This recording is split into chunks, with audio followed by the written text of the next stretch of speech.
Hey guys, this is Bradicus coming to you today with a review of Romance of the Three Kingdoms 14. This is a Koei Techno game that was released in February 2020. At least the English client was. This is a series of games that go back to the 80s, I believe, is when the first one was developed. I have been playing this game since about 2002, 2004, when they had Romance of the Three Kingdoms 9 out on the PlayStation 2. I also played number 10, and I played number 11. I did not play 12 or 13. They were not the style I liked, and I decided to hold off and continue to play 11, which I have been to this day until this release. So, Romance of the Three Kingdoms 14, I find to really harken back to number 9 and number 11, which I believe are some of the best in the series that I've played. I did not like number 10. I did not play number 12 because of the style it was in, and number 13, it was hard to find an English client, and I didn't want to really go through the hassle. I don't think they ever did release it in English. They may have. I didn't pay attention that close. But this game, they had an English release. I was watching it very closely as things developed, and was really watching for that English release, and because I cannot read Chinese or Japanese or Korean or whatever languages this game's in. So I purchased this game for around I think it was like $50 something. No big deal, just normal game price on Steam. I got a couple of the DLCs. I actually need to re-download those, but yeah, I got a couple of the DLCs also. I didn't get the season pass yet, but which I never really do get the season passes. I like to buy DLC individually. But this game, has pros and it has cons. Pros are that the gameplay is extremely fun. It is very reminiscent of the older games, which I highly enjoyed, and I think that this is a fantastic game, and I think it really holds true to the series of their best games. Now, of course, people are going to disagree with me on that, but if you didn't like 11, you just don't like romance games, is how I feel. And this game feels really like 11 with updated graphics and a better hex system and better systems, which is really what I was looking for. I personally was looking for that kind of game because I really enjoyed that game in the series. So this game, I think the graphics are decent. I think that the gameplay is awesome. I like some of the new stuff, like events and stuff they've added in. I like, the campaign mode they added in better than the old campaign modes. I think that the administration system is cool. I really enjoy this system. I think it is good. I like the plots. Some of these plots actually work, like in some of the old games they don't work. The foreign is fine. I like the suggestions menu. I think this is just fine. And I like the map. I like the area of control a lot and the surround and conquer abilities.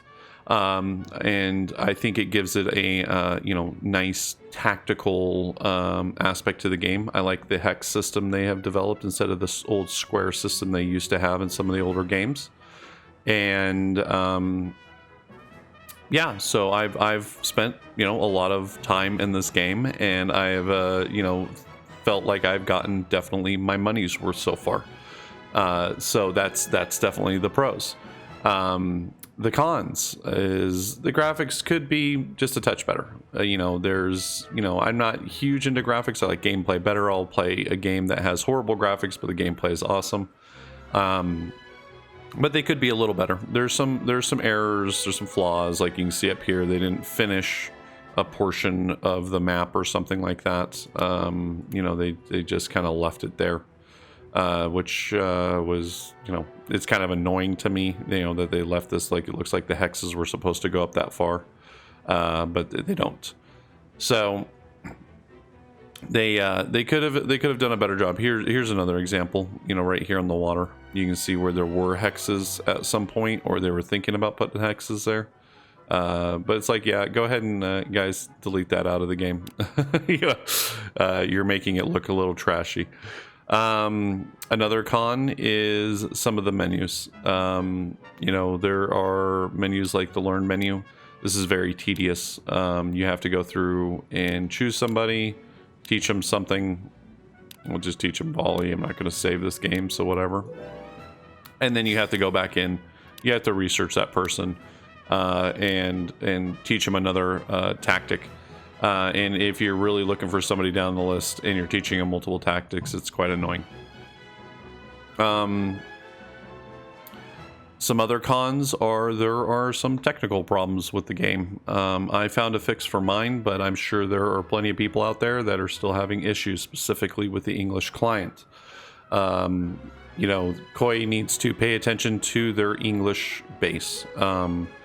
There's plenty of people, and there's a lot of money to be had, and they need to make sure they give out a functioning game. Next is, as far as cons go, is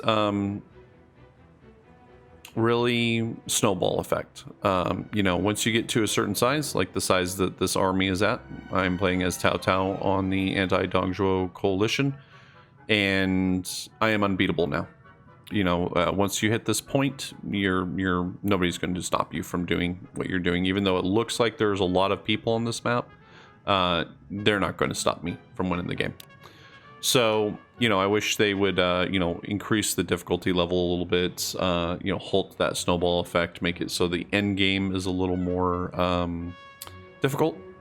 And, there are also some missing features, like I would like to see drum platforms put back into the game, or some other kind of attack increasing building instead of just the music tower.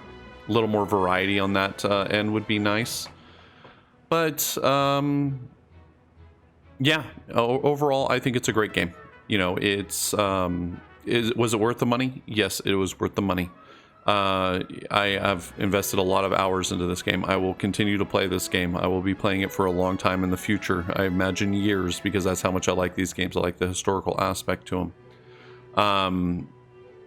Do I think that the game reviews like on Steam and stuff are all valid? No. I think that a lot of those people didn't know what they were getting into. They have never played any of the past games. These types of games are built for certain types of gamers. If you like games like Stellaris or Paradox games, if you like long drawn out repetitive games, economy building, and grand strategy, this is your type of game. If you like those things, if you don't like those things, this is not your type of game. If you want real-time skirmishes and stuff like that, you need to go look at Total War.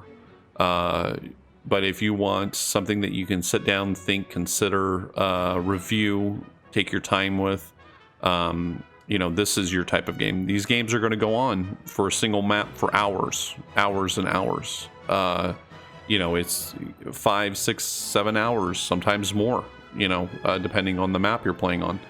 So this is a time investment game. You have to have patience.